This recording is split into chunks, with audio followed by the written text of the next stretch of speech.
Are you planning to cruise in cooler temperatures? It does have its own charms, especially if you follow my advice for staying warm.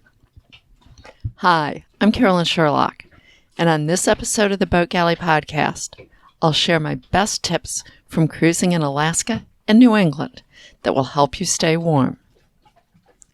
This episode of the Boat Galley Podcast is sponsored by SeaTech Systems. SeaTech offers cruiser-tested solutions for weather, navigation, and communications. SeaTech solutions include satellite internet, Wi-Fi, cellular, and single sideband. What's more, SeaTech offers do-it-yourself electronics consulting and custom wiring diagrams and professional advice for your electronics, do-it-yourself installation, and integration projects. You know, when you just need a little extra help. Visit sea-tech.com. That's SEA-TECH.com for more information. And as a bonus, the Boat Galley Podcast listeners get free shipping from SeaTech with the code GALLEY2019 at checkout. So how do you stay warm when you're cruising in cold weather? We've cruised in cool weather twice before. First, cruising in Alaska in 1999, and then in 2001 while helping a friend take his boat from the Bahamas to Rhode Island one spring. And we learned quite a bit from both of those.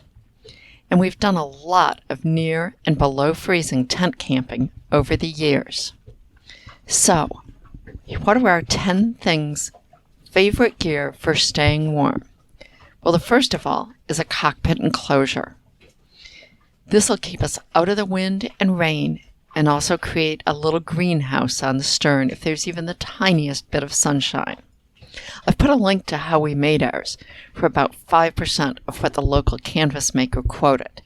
And frankly, even here in the Florida Keys, where it's rather cool, some occasionally goes down like 60s at night and so forth, we love having that. Second is a Little Buddy propane heater. This runs on the little 1-pound propane canisters. You can't let it run overnight or unattended, but it's great for taking off the chill in the morning and evening. It makes breakfast and dinner, when there's no sun helping to heat the boat, a lot more enjoyable. Next one is a little luxury. Merino wool long underwear. For years, I had the cheap long underwear that you buy at Walmart or Kmart. Then I discovered merino wool.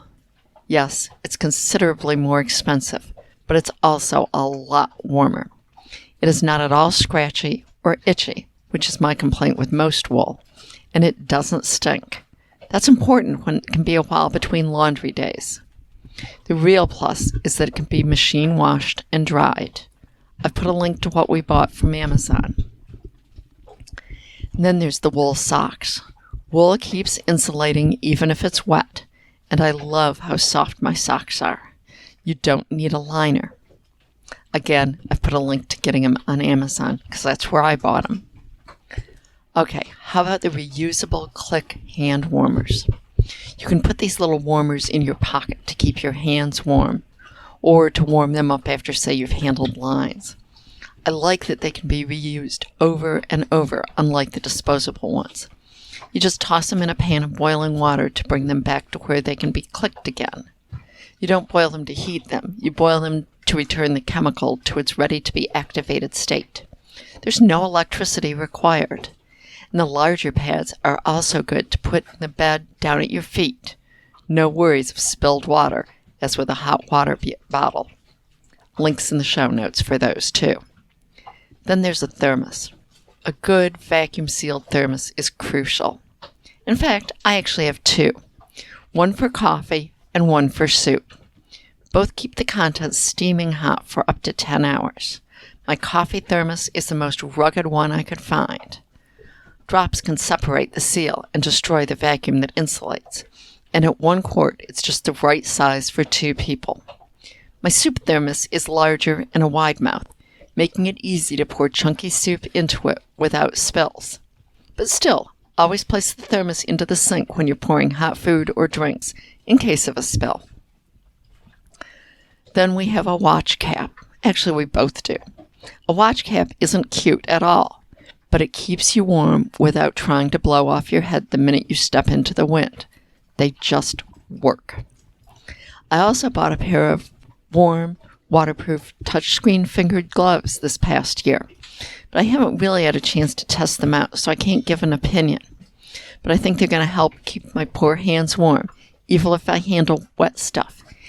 And all our navigation is touchscreen, both a chart plotter and an iPad, so not having to take gloves off for that will be wonderful. Of course, there's good foul weather gear. Foul weather gear protects you from the rain, and maybe more importantly, the wind. Pants and bibs and a jacket are essential. What brand? It's really a matter of what fits you best, and every brand fits differently. This is one item that it really pays to buy in person from a store that carries several brands. Foul weather gear generally comes in 3 different categories: inland, coastal, and offshore. Match yours to where you'll be traveling. We find coastal to be a good all-around choice for the type of cruising we do.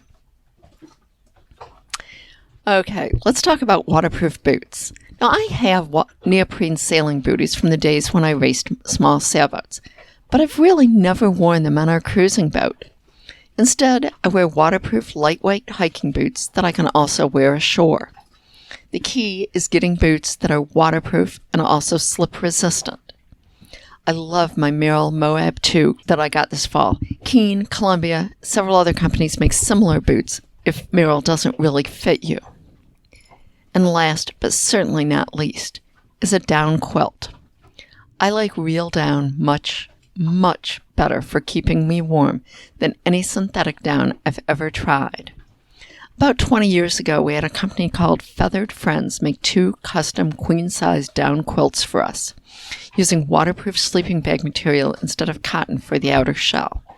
Now, down is a great insulator as long as it doesn't get wet, hence the need for a waterproof shell due to condensation in the boat.